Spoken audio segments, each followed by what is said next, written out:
तो दोस्तों इसराइल एक ऐसा देश है जो कि अमेरिका का सबसे क्लोज एलाई है। हालांकि नाटो संगठन के देशों को अमेरिका अपना सबसे क्लोज एलाई मानता है और ऐसे में इसराइल एकमात्र ऐसा देश है जो कि अमेरिका के सबसे करीब माना जाता है। यहाँ तक कि इसराइल जब भी किसी मुसीबत में आता है या किसी भी तरह का संकट इसराइल के ऊपर आता है तो अमेरिका सबसे पहले इसराइल की हेल्प करता है। और दोस्तों यही कारण है कि अमेरिका जो हथियार दूसरे देशों को शेयर नहीं करता वो अक्सर इसराइल के साथ साझा करता हुआ दिखता है। और ऐसे में इसराइल के पास वो हथियार हैं जो कि अमेरिका की तरफ से दिए गए हैं और जो अमेरिका किसी अन्य देश को नहीं देता है। यहाँ तक कि अमेरिका के बेड़े में खास हथियार मौजूद हैं जो अमेरिका किसी को भी नहीं देता है और उन्हीं हथियारों में अमेरिका का F-22 रैप्टर फाइटर जेट भी है। और ये एयरक्राफ्ट इतना ज्यादा खतरनाक है कि 197 एयरक्राफ्टों को अमेरिका के द्वारा बनाने के बाद इन एयरक्राफ्ट्स का निर्माण बंद कर दिया गया था। और दोस्तों आज की वीडियो में हम आपके साथ शेयर करेंगे कि किस तरह से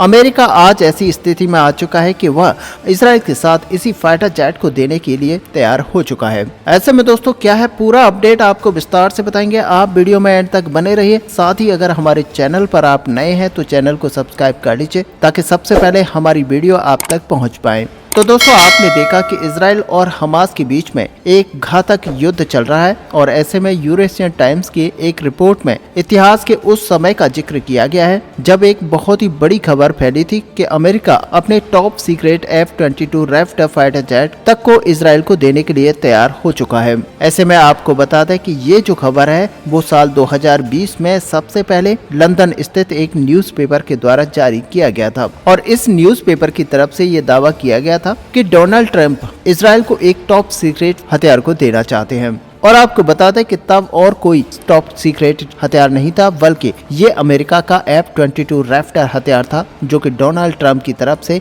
इसराइल को देने को लेकर हामी भर दिया गया था। यहाँ तक कि इस खबर के पीछे दावा किया जाता है कि उस समय अमेरिका यूनाइटेड अरब अमीरात को F-35 फाइटर जेट बेचना चाहता था और अमेरिका के ये जो इच्छा है उसके बीच में इसराइल बना हुआ था और इसराइल को खुश करने के लिए अमेरिका की तरफ से ये दाव चला गया था। ऐसे में इसराइल की जो ताकत है उसको मजबूत रखने के लिए अमेरिका की तरफ से ये पेशकश की गई थी और F-22 रैप्टर देख के इसराइल को और भी ज्यादा ताकतवर यहाँ पर बनाया जा सकता था ताकि F-35 फाइटर जेट को अगर यूनाइटेड अरब अमीरात को दिया जाता है तब भी इससे इसराइल को किसी भी तरह का खतरा ना हो और कोई भी फर्क ना पड़े। अब दोस्तों आपको बता दें कि अब से 2 दशक पहले ही अमेरिका के द्वारा F-22 रैप्टर को अपने बेड़े में शामिल कर लिया गया था, लेकिन इन एयरक्राफ्ट को अमेरिका के F-35 फाइटर जेट के मुकाबले में अधिक ताकतवर और टॉप सीक्रेट माना जाता था। और दोस्तों इसी कारण की वजह से अमेरिका के द्वारा जो F-22 रैप्टर है इसके ऊपर साल 2010 में एक रिपोर्ट को लेकर प्रतिबंध लगा दिया गया था। यहाँ तक कि कुछ रिपोर्ट्स में यह दावा किया जाता है कि ये प्रोजेक्ट इतना सीक्रेट है कि अमेरिका के द्वारा इस प्रोजेक्ट से रिलेटेड जो टेक्निकल डिटेल्स हैं उनको भी नष्ट कर दिया गया है ताकि कभी भी इस प्रोजेक्ट का डाटा चोरी न हो पाए। हालांकि साल 2010 तक इस तरह की कई रिपोर्ट्स निकल कर आई थी जिनमें ये दावा किया गया कि अमेरिका के द्वारा F-22 एयरक्राफ्टों के एक्सपोर्ट वेरिएंटों को भी बनाया जा सकता है और अपने कुछ करीबी एलाई देशों को इसको शेयर किया जा सकता है। लेकिन उसी साल की अंत तक अमेरिकी कांग्रेस की तरफ से इन एयरक्राफ्ट के एक्सपोर्ट को लेकर पूरी तरह से प्रतिबंध लगा दिया गया था। और दोस्तों ये प्रतिबंध नहीं हटने की वजह से अमेरिका के एयरक्राफ्टों के एक्सपोर्ट वेरिएंटों को बनाना संभव नहीं हो पाया। हालांकि साल 2011 तक आते आते अमेरिका की तरफ से एयरक्राफ्टों के प्रोडक्शन को पूरी तरह से बंद कर दिया गया और तब तक मात्र अमेरिका के द्वारा 197 एयरक्राफ्टों को बनाकर तैयार कर लिया गया था। जबकि बाद में इजरायली अधिकारियों की तरफ से इस एयरक्राफ्ट को लेकर पूछा गया तो इजरायली अधिकारियों ने भी इस एयरक्राफ्ट को लेकर ये मना कर दिया गया था कि इस फाइटर जेट को लेकर इसराइल की तरफ से कोई इंटरेस्ट नहीं दिखाया गया है। ऐसे में दोस्तों अगर देखा जाए तो F-22 रैप्टर फाइटर जेट को यहाँ पर प्रतिबंध लगने की वजह से बंद कर दिया गया और इसका पीछे जो सबसे बड़ा दिक्कत थी वो यहाँ पर F119 टर्बोफैन इंजन की थी। और दोस्तों इन्हीं इंजनों के कारण जो इन एयरक्राफ्ट की क्षमता है ये इतना ज्यादा अधिक है और इसका जो रडार क्रॉस सेक्शन है वो इतना कम है और साथ ही इसकी स्पीड और मैन्यूवरेबिलिटी इतनी ज्यादा है और इसी वजह से F-22 रैप्टर एयरक्राफ्ट को सुपर मैन्यूवरेबल और बाद में इसको एक मल्टी रोल एयरक्राफ्ट के रूप में कन्वर्ट कर लिया गया था। और आपको बता दें कि ये बिना आफ्टर बर्निंग के सहारे भी सुपर क्रूज रफ्तार में उड़ सकता है। ऐसे में दोस्तों F-22 रैप्टर दुनिया का ऐसा पहला एयरक्राफ्ट है जो इस तरह की कैपेबिलिटी रखता है। हालांकि अगर इस सुपर क्रूजर टेक्नोलॉजी को देखा जाए तो ये 5th जनरेशन का सबसे क्रूशियल पार्ट होता है और इस टेक्नोलॉजी को हाल ही में कुछ देशों की तरफ से डेवलप करना संभव हो पाया है। हालांकि F-22 रैप्टर इतना ताकतवर और इतना खास फाइटर जेट बनाया गया कि इसकी कॉस्ट काफी अधिक थी और इन्हीं कारणों की वजह से इन एयरक्राफ्ट्स को बनाना बंद कर दिया गया था और इसके ऑल्टरनेटिव में अमेरिका के द्वारा F-35 फाइटर जेट में शुरू से ही अमेरिका के द्वारा अपने एलाई देशों को जोड़ दिया गया था। ऐसे में अमेरिका ये चाहता था कि अमेरिका के ऊपर कोई प्रतिबंध न लगे और अमेरिका जब चाहे इन अपने एलाई देशों को इस फाइटर जेट को शेयर कर पाए। ऐसे में दोस्तों एलाई देशों में इजराइल भी शामिल है और इजराइल को F-35 फाइटर जेट अमेरिका की तरफ से बड़ी मात्रा में शेयर किए गए हैं। ऐसे में कुछ रिपोर्ट्स की अगर मानी जाए तो इजराइल दुनिया का पहला ऐसा देश है जो कि F-35 फाइटर जेट को कॉम्बैट में भी इस्तेमाल कर चुका है। ऐसे में अमेरिका की तरफ से F-35 फाइटर जेट के 3 वेरिएंट्स को बनाया गया है जिनमें A, B और C 3 तरह के वेरिएंट हैं। लेकिन इजराइल को एक्सपोर्ट करने के लिए अमेरिका के द्वारा F-35 के एक स्पेशल वेरिएंट को बनाया गया है जिसका नाम F-35I है जो कि संपूर्ण रूप से इजराइल स्पेसिफिक है, यानी कि इजराइल की द्वारा जो भी मॉडिफिकेशन और चेंजेस उसमें करवाए गए थे वो पूरी तरह से करने के बाद ही इजराइल को इसको सौंपा गया था। हालांकि अगर दुनिया भर में देखा जाए तो दुनिया भर के देश चाहते हैं कि उनको भी F-22 रैप्टर फाइटर जेट मिल पाए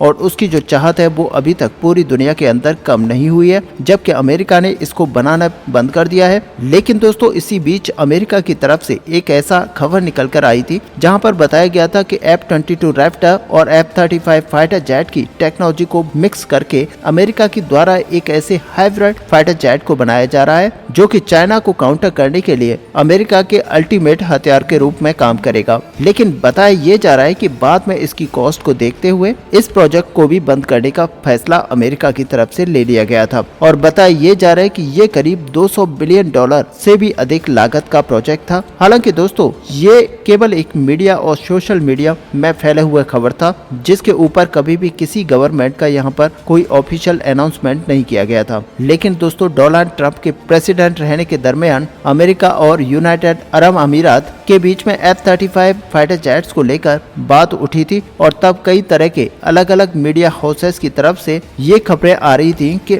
डोनाल्ड ट्रंप काफी हद तक यूएई को F-35 फाइटर जेट्स को बेचने के पक्ष में है और अमेरिका के द्वारा इसे लेकर अनुमति भी दे दी गई थी। और दूसरी तरफ इसके विपक्ष में इजराइल था जो कि पहले से F-35 फाइटर जेट को इस्तेमाल करता था और इजराइल यहाँ पर नहीं चाहता था कि अमेरिका इन फाइटर जेट्स को यूएई को सौंप दे। ऐसे में ये साफ था कि इजराइल के ऊपर इसकी वजह से खतरा बढ़ सकता था और इजराइल की जो पूरे मिडिल ईस्ट के अंदर एयर सुपेरियोरिटी है वो यहाँ पर कम हो जाती। ऐसे में डोनाल्ड ट्रंप यहाँ पर किसी भी तरह से हथियारों के एक्सपोर्ट्स को चाहते थे और इन्हीं कारणों की वजह से ये बताया जाता है कि इजराइल और अरब देशों के बीच में अब्राहम अकॉर्ड को भी डोनाल्ड ट्रंप के कहने पर ही हस्ताक्षर किया गया था ताकि एक तरीके का पक्का समझौता दोनों देशों के बीच में हो जाए, जिससे कि आने वाले समय में अरब देशों जो कि खास करके अमेरिका हथियारों की डील करना चाहता था उन देशों के साथ में इजराइल का कोई भी कॉन्फ्लिक्ट ना हो। लेकिन दोस्तों फिर भी बताया जाता है कि इजराइल इसके पक्ष में नहीं था और डोनाल्ड ट्रंप एडमिनिस्ट्रेटर को यहाँ पर पूरी कोशिश करने के लिए लगाया गया था कि इजराइल को यहाँ पर मनवाया जाए